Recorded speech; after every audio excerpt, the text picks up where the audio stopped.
Convido vocês a virem comigo resolver essa questão, onde o chamado conjunto de Cantor, formado pelos infinitos pontos que são os extremos de segmentos de retas, gera uma curva que é um fractal. Esse conjunto é resultante da remoção, infinitas vezes, do terço central de segmento de reta. No exemplo a seguir, apresentam-se os 4 primeiros passos da obtenção desses pontos. No passo 6 desse exemplo, a quantidade de pontos que são os extremos dos segmentos formados é... Sugiro que você antes pause e tente fazer, depois confira a proposta de solução. Bem, para resolvermos essa questão, nós vamos precisar definir uma importante sucessão numérica, que é a seguinte. Quando eu tenho um primeiro termo, um segundo termo, um terceiro termo, até um enésimo termo qualquer, e eu noto que, para obter cada termo, né, eu multiplico por uma constante, ó, cada termo a partir do segundo é o anterior vezes uma constante, e assim por diante. Então, se eu tenho, por exemplo, aqui, ó, 5, 15, 45, e assim por diante, eu noto que eu estou multiplicando aqui por 3, né, multiplicando por 3, e eu vou construindo a minha sucessão. Toda vez que isso acontece, uma sucessão aumenta ou diminui multiplicando por uma constante, a gente chama essa sucessão, essa sequência, ou essa progressão, de geométrica. Então, na progressão geométrica, na sucessão geométrica, na sequência geométrica, cada termo a partir do segundo é o anterior dividido por uma constante. Ou dito de outra forma, se eu pego cada termo e divido pelo anterior, ó, cada termo dividido pelo anterior, isso me dá sempre essa constante. Né? Se eu divido 15 por 5, dá 3. Se eu divido 45 por 15, dá 3, e assim por diante. É outra forma de você ver as coisas aqui. Bom, feito isso, será que eu consigo achar um termo lá da frente, como a gente fez com a sucessão aritmética? O termo geral? Conseguimos, né? Vamos pensar assim. A gente definiu que esse A2, ele é o termo anterior. Quem é o termo anterior? A1 vezes a razão.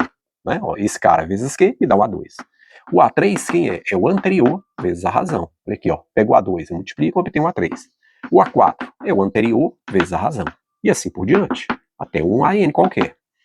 Termo geral. Agora veja o seguinte aqui, ó. Por recorrência, eu percebo que esse A2 aqui, ó, pode ser substituído pelo valor dele em cima, né? Então eu vou ficar com A1 vezes Q vezes Q. Eu coloco isso aqui no lugar do A2 e ainda tem outro Q. Então isso me dá A1 vezes Q ao quadrado. Não é? De novo, por recorrência, no lugar desse A3 eu posso colocar o que o A3 vale, ó. Ele vale A1 vezes Q quadrado. Só que isso eu não tenho que multiplicar pelo Q. Então ele vale, na verdade, quem? A1 vezes Q, 2 mais 1, 3. O que eu estou notando aqui? Ó? Se eu pegar o A1 eu posso escrever como A1 vezes Q elevado a zero, porque Q elevado a zero é 1 vezes A1 da própria 1. Então eu noto que todos eles têm o A1, ó. A1, A1, A1. Então meu AN vai ter o A1 também. E eu noto que eu estou aumentando. Ó. Quando eu tinha 1 menos 1, Q elevado a zero. 2 menos 1, Q elevado a 1. 3 menos 1, Q quadrado. 4 menos 1, Q ao cubo. Então, na verdade, eu só preciso multiplicar, se eu for até N, por N menos 1. Pronto. Essa é a relação que me dá o termo geral de uma sucessão geométrica, tá? Uma PG, como o pessoal costuma dizer. Tá? Tá bem simples, eu só preciso multiplicar o primeiro termo pela razão elevada ao n menos 1. Isso vale sempre, professor? Bom, a gente pode verificar. Né? Então vamos ver, ó, por indução, né? Verificar se vale sempre aqui, para os naturais é por indução. Né? Então vamos lá. A gente está nos naturais, 1, 2, 3, 4, né? Sucessão sai dos naturais para um real. A gente pode fazer assim, ó. Vamos ver se isso aí vale sempre. Vou apagar aqui.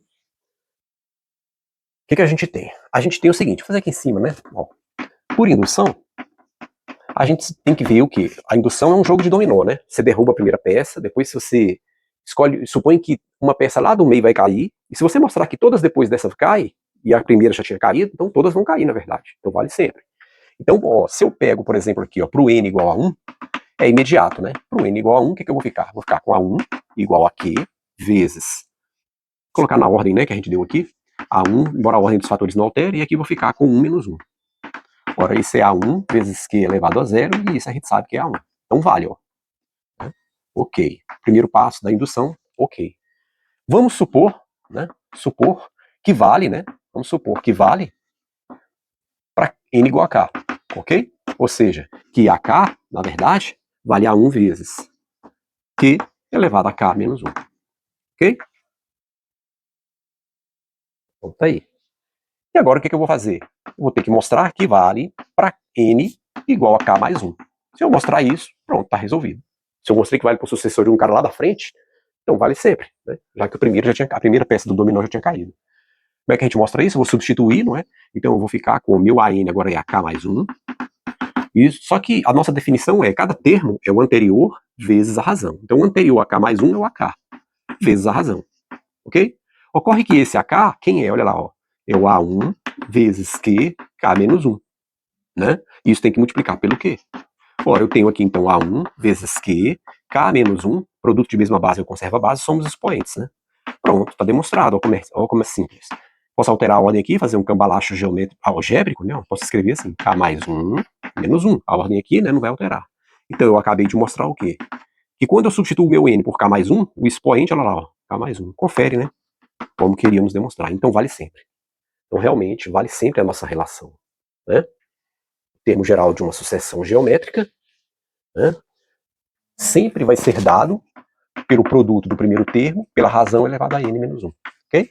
Essa é a receita do bolo.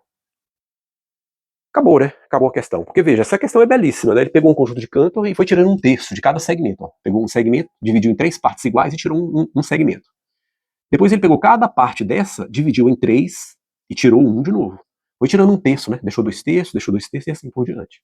Ele quer saber quantos pontos vai ter, ó. No primeiro tinha 2 pontos, depois 4. Quantos pontos vai ter no sexto passo?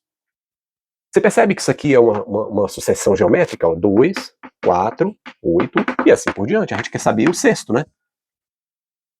Acabou, porque a gente viu que isso aqui é o A1, na verdade. E aí eu já tenho, ó, eu quero achar o A6. Eu já tenho o A1, que é 2. Vezes, eu tenho a razão? Tenho, é só quem eu estou multiplicando para aumentar. Ou eu posso fazer aquela jogadinha, né? Dividir esse cara por esse, dividir esse cara por esse, sempre dá uma constante, ou seja, é 2. Esse caso está fácil de ver que é 2. Então a minha razão é 2. E eu tenho que elevar n menos 1. Se é 6, eu no lugar do n colocando 6, eu vou ficar com 6 menos 1. Então o sexto termo vai ter o quê? 2 vezes 2 à quinta. Ora, isso vai me dar 2 à sexta, né? Ó, 1 mais 5, 6. E 2 à sexta é 4, 8, 16, 32, 64. Simples assim. Ou seja, no sexto passo dessa construção aqui, eu vou ter aqui, ó, 64 pontos, que é a resposta final da questão. Muito simples, né? Muito simples, se eu souber a relação do termo geral. É isso.